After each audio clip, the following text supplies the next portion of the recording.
Hello, everyone. I'm Riley, and this is Cameron, and today we'll be going over privilege in the workplace. Have you ever wondered how to deal with a force that holds so many people back, but is invisible to those who benefit from it?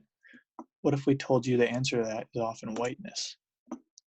The central question that we will be discussing today is how managers can help employees become aware of privileges, specifically in the workplace. First, we'll go ahead and describe what white privilege is. Basically, it is the advantage or benefits that society gives to white people through their unconscious traits and behaviors tailored to the white community. We see many examples of this in our society, but one that really stands out in the workplace is that white people have the benefit of going home from most meetings, organizations, with the feeling that they're somewhat tied in rather than isolated, out of place, outnumbered, unheard, held at a distance, or even feared.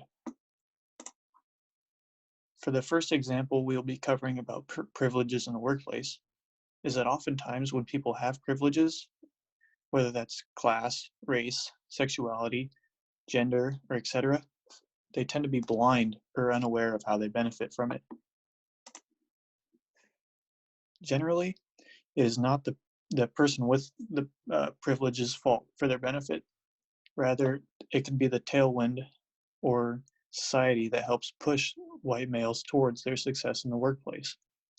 Last example we have is that many businesses often choose to hire white women in order to boost diversity, but they often have similar privileges and oftentimes similar backgrounds as white men in the workplace. In result, this does not really change the diversity and culture of the company at all. Next, we'll move on to Cameron, who will be talking about the reasons, the causes, and the solutions. All right, the first reason we have is that those who have privileges have the power to be heard. This means that the people who have the actual privileges can speak up for the injustices and the lack of awareness in the workplace to hold others accountable. Reason number two. So even males who benefit more than females in terms of compensation can become marginalized if they're not seen as falling under the heterosexual norms. This means that men that are gay, bi, or transgender are not seen as, quote, real men and are often benefited less because of that. Reason number three, so whiteness can be seen as neutral and invisible, which means that society as a whole sees white as the norm. This causes an unfair judging of other cultures because they're constantly compared to white people and their culture as a whole. Next, I'm going to be going into the causes that we find that are underlying. The first one is a main cause of these privileges is societal norms and what society deems as right or wrong. This means that society as a whole needs to be more aware because what they see and believe and is widely accepted shapes everyone else's opinions. Cause number two is how people are raised in certain cultures. So every culture is very unique and everyone is raised differently. So some people that are raised with an underlying sense of prejudice or bias towards themselves or others, this creates a blindness towards their privilege because of the way that they are raised, and that can change from culture to culture and even household to household. Cause number three, another cause is how often this behavior is accepted in the workplace. This can either be based on success or hierarchy in the company.